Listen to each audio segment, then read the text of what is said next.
અમદાવાદ સહિત ગુજરાતમાં ફરી એકવાર ઠંડીનો પારો ગગડ્યો છે। જેવી રીતે ઉત્તર ભારતમાં હિમવર્ષા થઈ રહી છે તેની અસર હવે સ્પષ્ટ ગુજરાતમાં જોવા મળી રહી છે ને આ વખતે ફરી એકવાર ઠંડીએ પોતાનું રૌદ્ર સ્વરૂપ બતાવવાની શરૂઆત કરી છે। સવારે જે રીતે ઠંડી પડી રહી છે ને સાંજના સમય પણ 6 વાગ્યાની આસપાસથી જ ઠંડીના ચમકારા વાગવાની શરૂઆત થાય છે। તેના કારણે ફરી એકવાર આ ઠંડી વચ્ચે વરસાદની આગાહી અને કેટલાક વિસ્તારોમાં માવઠાની આગાહી હવામાન નિષ્ણાંત પરેશ ગોસ્વામી દ્વારા કરવામાં આવી છે, જેમાં આના જ કારણે જગતનું તાત પણ ચિંતિત બન્યું છે। ખાસ કરીને આ સમયમાં રવિ પાક છે તે ઉપયોગમાં લેવાતો હોય છે, ત્યારે આ સમયમાં શિયાળાના સમયમાં ચોમાસુની એન્ટ્રી થશે તો ખેડૂતોમાં પણ એક ચિંતાનું મોજું ફરી વળ્યું છે, કેમ કે તેઓ જે પાકનું વાવેતર કરી રહ્યા છે તેને મોટા પ્રમાણમાં નુકસાન થઈ શકે છે।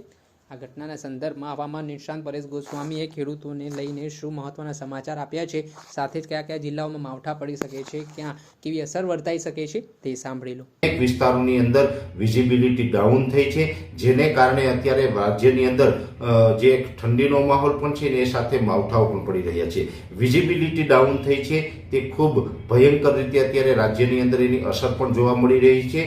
સૂર્ય દર્શન પણ થતા નથી અને એક પ્રકારે આપણું વાતાવરણ છે આખો દિવસ ઝાકળના લપેટમાં હોય એ ટાઈપનો માહોલ અત્યારે રાજ્યભરની અંદર જોવા મળી રહ્યો છે। એ સાથે અનેક વિસ્તારોની અંદર વાદળછાયું વાતાવરણ પણ છે અને રાજ્યની અંદર વાદળોથી સમગ્ર વિસ્તારને ઘેરેલો છે। એટલે અત્યારે જે વાદળછાયું વાતાવરણ અને ધુમ્મસ ભર્યું વાતાવરણ છે, આ ધુમ્મસ ભર્યું વાતાવરણ જો આવનારા 2 થી 3 દિવસ સુધી જોવા મળે તેવી પણ શક્યતાઓ છે। 2 થી 3 દિવસ પછી ફરીથી આપણું વાતાવરણ ચોખ્ખું થશે, પણ એ સાથે માવઠાના વરસાદો આમ જોવા જઈએ તો આપણે ઘણા સમયથી એટલે કે 2 અઠવાડિયાથી આગાહી આપતા હતા કે ડિસેમ્બરના છેલ્લા અઠવાડિયાની અંદર માવઠાના વરસાદ પડી શકે છે। એ જ મુજબ અત્યારે રાજ્યની અંદર માવઠાના વરસાદ પણ પડી રહ્યા છે। આપણે જે જોવા જઈએ તો ગઈકાલે પણ ઉત્તર ગુજરાતના ઈડર અને એની આસપાસના અનેક વિસ્તારોની અંદર ગઈકાલે માવઠાના વરસાદો નોંધાયા હતા। આજે પણ દિવસ દરમિયાન ઘણી જગ્યાએ અતિ તીવ્રતા સાથે માવઠાના વરસાદ થયા છે, જેમાં ખાસ કરીને ઉત્તર ગુજરાતના વિસ્તારો હોય, મધ્ય પૂર્વ ગુજરાતના વિસ્તારો હોય, તમામ વિસ્તારોની અંદર માવઠાના વરસાદો આજે નોંધાયા છે।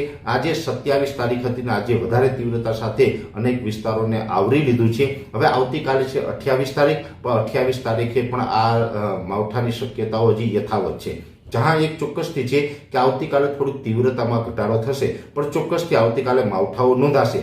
આવતીકાલે પણ હજી જેટલા વિસ્તારોની અંદર માવઠાની શક્યતાઓ છે એ જિલ્લાઓના નામ જણાવી દો, જેથી કરીને એ જિલ્લાના ખેડૂતોએ અને ખાસ કરીને યાર્ડના અધિકારીઓએ અને સરકારી તંત્રોએ સાવચેત રહેવાની જરૂર છે, કેમ કે આવતીકાલે પણ હજી માવઠાના ઝાપટા પડવાની શક્યતાઓ છે, જેમાં ખાસ કરીને ઉત્તર ગુજરાતના તમામ જિલ્લાઓ સાબરકાંઠા, બનાસકાંઠા, પાટણ અને મહેસાણા ચારેય જિલ્લાની અંદર માવઠાના વરસાદ પડે તેવી શક્યતાઓ છે, પણ આજ કરતા આવતીકાલે ત્યાં તીવ્રતા ઘટશે। એ સાથે જે બીજા વિસ્તારો, જે બીજા 5 જિલ્લા છે જેની અંદર અરવલ્લી, મહીસાગર, દાહોદ, ગોધરા અને છોટાઉદેપુર, આ 5 જિલ્લાની અંદર આવતીકાલે વરસાદની શક્યતાઓ છે। જોકે ઉત્તર ગુજરાતના જે સાબરકાંઠા, બનાસકાંઠા કે પાટણ, મહેસાણાની અંદર જે આજે તીવ્રતા હતી એની કરતા આવતીકાલે તીવ્રતા ઘટશે, પણ જે આ 5 જિલ્લા છે ને અરવલ્લી, મહીસાગર, દાહોદ, ગોધરા અને છોટાઉદેપુર, એમાં હજુ આવતીકાલે પણ તીવ્રતા બહુ ઘટશે નહીં। ત્યાં આવતીકાલે પણ તીવ્રતા સાથે સામાન્યથી મધ્યમ ને અમુક જગ્યાએ ભારે ઝાપટા પડી શકે છે। અમુક વિસ્તારમાં થંડરસ્ટોર્મ એક્ટિવિટી થાય તો ત્યાં ગાજવીજ અને પવન સાથે પણ આ વિસ્તારોની અંદર ઝાપટા પડી શકે। એ સાથે આવતીકાલે જે રાજપીપળા એટલે કે નર્મદા જિલ્લો છે, તાપી, ડાંગ, નવસારી અને વલસાડ આસપાસના વિસ્તારો, એ તમામ વિસ્તારોની અંદર પણ હળવાથી સામાન્ય ઝાપટા પડી શકે। જોકે દક્ષિણ ગુજરાતમાં તીવ્રતા સાથે નહીં, ખૂબ સામાન્ય, ખૂબ છૂટાછવાયા ઝાપટા પડે તેવું અનુમાન છે। મધ્ય ગુજરાતના અમદાવાદ, ગાંધીનગર, આણંદ, નડિયાદ જેવા વિસ્તારો હોય તેમાં વધારે પડતા ઘાટા વાદળ રહેશે। એકલ દોકલ સેન્ટરમાં ક્યાંય ઝાપટું પડી એ અપવાદરૂપ રહેશે, બાકી ત્યાં વાદળછાયું વાતાવરણ અને એક પ્રકારે ધુમ્મસ ભર્યું વાતાવરણ જોવા મળશે। સૌરાષ્ટ્ર અને કચ્છમાં જોવા જઈએ તો ગઈકાલે જણાવ્યું તેમ કચ્છમાં પણ વધારે પડતા ઘાટા વાદળ જોવા મળશે। બહુ ખતરો નથી, વધુ ઘાટા વાદળને કારણે એકલ દોકલ સેન્ટરમાં ક્યાંય ઝાપટું પડી એ અપવાદરૂપ રહેશે, બાકી કચ્છની અંદર બહુ હાલ ખતરો દેખાતો નથી। એવી રીતે સૌરાષ્ટ્રના મોટા ભાગના વિસ્તારો છે એ વાદળોથી ઘેરાયેલા રહેશે। સૌરાષ્ટ્રના મોટા ભાગના વિસ્તારોની અંદર માવઠાની શક્યતાઓ નથી, પણ રાજ્યના સૌરાષ્ટ્રના અમુક જિલ્લા એવા છે કે જ્યાં ઝાપટા પડી શકે। એની અંદર સુરેન્દ્રનગરના એકલ દોકલ સેન્ટર, સુરેન્દ્રનગરમાં બહુ અસર નહીં થાય, કદાચ 1-2 સેન્ટરની અંદર ઝાપટું હળવું સામાન્ય પડે તો એ અપવાદ રહેશે। એટલે સુરેન્દ્રનગર, બોટાદ, ભાવનગર અને અમરેલી, સૌરાષ્ટ્રના જે આ 4 જિલ્લા એટલે સુરેન્દ્રનગરમાં તો ખૂબ ઓછા શક્યતા છે. સામાન્ય કોઈક જગ્યાએ એકલ દોકલ સેન્ટરમાં ઝાપટું પડી શકે.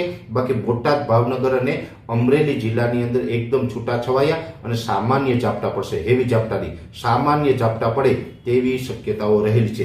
બાકીના વિસ્તારો છે એમાં વધારે પડતા ઘાટું રહેશે, વાદળછાયું વાતાવરણ રહેશે અને એક પ્રકારે ધુમ્મસ ભર્યું વાતાવરણ જોવા મળે તેવી શક્યતાઓ છે. ઓલ ઓવર જોવા જઈએ તો હજુ પણ આવતીકાલે રાજ્યની અંદર અનેક વિસ્તારોની અંદર માવઠાના વરસાદની શક્યતાઓ યથાવત છે. કેમ કે અત્યારે જે WD અને એની સાથોસાથ જે આ સાયક્લોનિક સર્ક્યુલેશન ક્રિએટ થયું હતું, આ બંનેની અસરને કારણે જે રાજ્યની અંદર માવઠાનો માહોલ છે, આ જે અસ્થિરતા છે રાજસ્થાન ઉપરથી પસાર થઈ રહી છે, એ અત્યારે જોવા જઈએ તો મધ્યપ્રદેશ, રાજસ્થાન અને બીજા અનેક યુપી સુધીના ભાગો છે, દિલ્હી સુધીના ભાગો છે, ત્યાં સુધી એનો ઘેરાવો લંબાયેલો છે. એ અત્યારે પૂર્વ દિશા તરફ એ અસ્થિરતા આગળ વધી રહી છે. લગભગ આવતીકાલે એટલે કે 28 ડિસેમ્બર 2024ના રોજ આવતીકાલે સાંજ સુધીમાં આ અસ્થિરતા છે એ આપણાથી ઘણી આગળ નીકળી જશે. આવતીકાલે સાંજેથી ધીમે ધીમે આપણે આ જે માવઠાના માહોલ છે એમાંથી મુક્ત પણ થશું. એટલે આવતીકાલે 28 તારીખે આપણે રાત સુધીમાં માવઠાના પ્રભાવથી મુક્ત થઈ જશું. પરમ દિવસે 29 તારીખથી રાજ્યની અંદર માવઠાની શક્યતાઓ નથી. એટલે માવઠાની શક્યતા નથી એની સાથે એ જે અસ્થિરતા દૂર થઈ જશે એટલે એક પ્રકારે હ્યુમિડિટી પણ ઘટશે અને એને કારણે 29 તારીખથી ફરીથી ઠંડીનો માહોલ પણ જોવા મળશે. 29, 30 અને 31 ત્રણેય દિવસ સુધી આપણે સારી એવી ઠંડી જોવા મળે અને એક પ્રકારે શિયાળાનો ફરીથી માહોલ જામે તેવી શક્યતાઓ રહેલી છે. જોકે ધુમ્મસ ભર્યું વાતાવરણ છે એટલે કે ધૂળની ડમરી ઉડતી હોય અથવા તો ઝાકળ વર્ષા હોય એ ટાઈપનો માહોલ જે તમને અલગ અલગ વિસ્તારમાં દેખાતો હશે, એમાં હજી આવતીકાલથી રાહત નહીં મળે.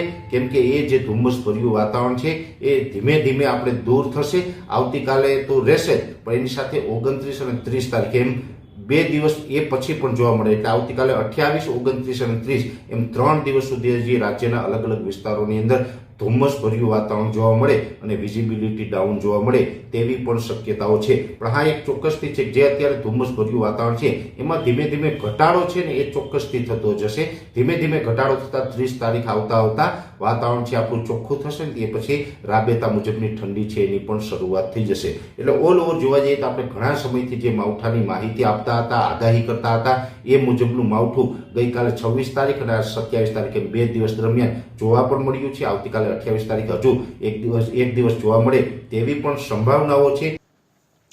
આ હતા હવામાન નિષ્ણાંત પરેશ ગોસ્વામી. તેમના દ્વારા અલગ અલગ જિલ્લાઓમાં જે રીતે આગામી સમયમાં તાપમાન રહેવાનું છે અને ખાસ કરીને વાત કરીએ તો જે જિલ્લાઓમાં વરસાદી માહોલ રહેવાનો છે ત્યાંના ખેડૂતોમાં ચિંતાનું મોજું ફરી વળ્યું છે.